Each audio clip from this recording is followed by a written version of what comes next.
खाने के लिए कुछ नहीं है। आज हम काट खाएंगे।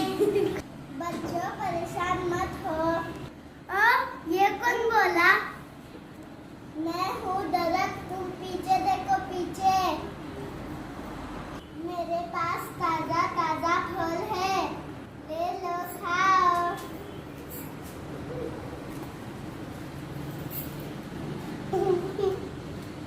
बहुत मजेदार है फल। थैंक यू दरख्ता, तुम्हें हम मीठे मीठे फल दे। लकड़हारा, यह दरख्त तो बहुत ऊंचा है। अब मैं इसी को ही काटूं, लकड़ियां जमा करूंगा। रुक जाओ भाई, तुम ये क्या कर रहे हो? दिखाई नहीं देता कि मैं दरख्त काट रहा हूँ? नहीं नहीं, तुम्हें दरख्त नहीं काट सकते। क्यों नहीं काट सकता? तुम्हें पता है ये दरख्त हमारी कितनी मदद करता है? क्या मदद करते हैं भाई?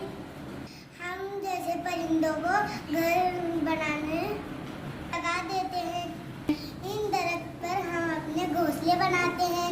हम जैसे जैसे प्यारे बच्चों को मीठे मीठे फल देते हैं, ठंडी ठंडी छांव देते हैं, हमें साफ सुथरी हवा देते हैं। मेरे समझ में आ गया, मुझे माफ कर दो। मैं दरख्त नहीं काटूंगा, अब मैं किसी को काटने नहीं दूंगा।